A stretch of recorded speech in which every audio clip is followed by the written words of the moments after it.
નર્મદા જિલ્લાના એકતા ઓડિટોરિયમ ખાતે રાજ્યપાલ આચાર્ય દેવવ્રતની ઉપસ્થિતિમાં પ્રાકૃતિક કૃષિ પ્રકૃતિના શરણે વિષય પર ખેડૂતો સાથે પરિસંવાદ યોજવામાં આવ્યો છે। આ પ્રસંગે રાજ્યપાલ આચાર્ય દેવવ્રતે જણાવ્યું કે હરિયાણાના ગુરુકુળમાં થયેલા અનુભવોના આધારે પ્રાકૃતિક કૃષિ તરફ વળવાનો મેં નિર્ણય કર્યો હતો, જેના આજે મને સારા એવા પરિણામો મળ્યા છે। ગુરુકુળમાં અભ્યાસ કરતા બાળકોને પ્રાકૃતિક ઉપજવાળું અનાજ દૂધ ખવડાવી સ્વસ્થ અને તંદુરસ્ત જીવનની પણ ભેટ આપી છે। આ અભિયાનનો સમગ્ર ગુજરાતમાં પ્રચાર પ્રસાર કરવાથી અને પ્રાકૃતિક કૃષિની ખેડૂતોને તાલીમ આપતા ખેડૂતોને કારણે આજે ખેતીમાં રસાયણોને જાકારો આપી આપણે પ્રાકૃતિક ખેતી અપનાવીને પ્રગતિશીલ ખેડૂતો આત્મનિર્ભર ભારતના સ્વપ્નને સાકાર કરવાના યજ્ઞમાં સહભાગી બન્યા છે।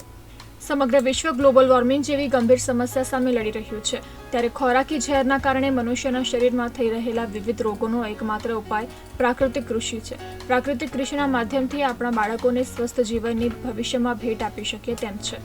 તેથી જ ભારતના ભવિષ્યને બચાવવા માટેનો એકમાત્ર રસ્તો પણ પ્રાકૃતિક કૃષિ જ છે। દેશી ગાય આધારિત ખેતી એટલે કે ઝેરમુક્ત ખેતી, પ્રાકૃતિક ખેતી જ આપણને સ્વસ્થ અને નિરોગી જીવન માટે સહાયરૂપ સાબિત થઈ રહી છે।